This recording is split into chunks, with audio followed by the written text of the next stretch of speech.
have just released the names of the next 3 Israeli hostages to be freed as part of the Gaza Cesar deal with Israel. They are Afa Cauldron, Keith Segal and Yarden B. Base. The 3 men are expected to be released on Saturday in what would be the 4th hostage prisoner swap of the ceasefire. Let's go live to our correspondent Joe Inwood, who is in Jerusalem. So Joe, the breaking news: we do now have these 3 names that we were expecting. Yeah, Nikki, as you say, Keith Segal, Yarden BBAS and Afa Cauldron. The name which people may recognize first, I guess, is Yarden BBAS, the abduction of Mr. BBAS and his wife Shiri and their children Ariel and CFIR from near Oz was one of the defining images of the start of this conflict of October the 7th, these 2 tiny red-headed children being taken away in their mother's arms on a motorbike, and ever since then there's been real concern around the fate specifically of Shiri and the 2 children. Hamas released a video in November 2023 which they said showed Yarden being told of the death of the rest of his family, they said, in an Israeli airstrike, and ever since then there's been grave concern. The Israeli government say they knew of the fate,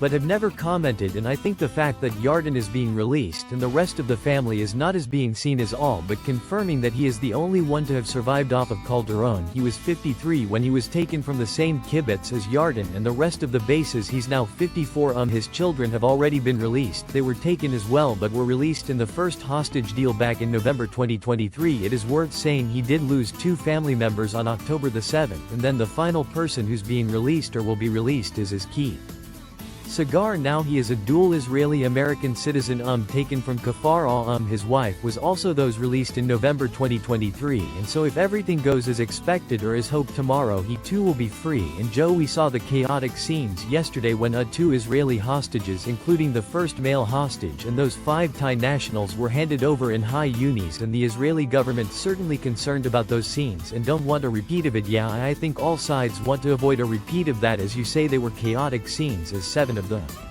8 people released yesterday were handed over to the International Committee of the Red Cross, and they too have expressed concern around the safety of these procedures. It is worth saying that they don't organize them but they do facilitate them once they're taking place and all, and the Israelis specifically have said they want to avoid that sort of scene happening again, of huge crowds of crushes, they say, endangering the lives of their citizens. And as a consequence of what happened yesterday, there was actually a delay to the release of more than 100 Palestinian prisoners from Israeli jails, and so I think all sides are going to be hoping that this, when it continues, can be done in a more orderly and more safe fashion. And I mentioned those hostages who were released yesterday. They are now in hospital. I was just seeing a statement from Gadi Moses' family saying his return is a miracle. Of course there have been some emotional reunion going on. Yeah, absolutely. I mean, the scenes that we saw, the photos we saw of Ayn Burr when she was reunited with 4 of her other colleagues, 4 other soldiers who were taken from the Nal base. They were spotters who were amongst the first to highlight the dangers they saw of what was taking place inside Gaza. This was before the attacks, and they were also one of the first bases to be overrun, and when they were all taken together, held together, and now she was the last to be released, and we saw a photo of them being reunited. And also Abia Hood, she was a 29-year-old, and she was along with Gadi Moses. She was one of those 2 who was released in the very chaotic scenes, and we've seen very emotional photos of her being reunited with her family as well. Joe Inwood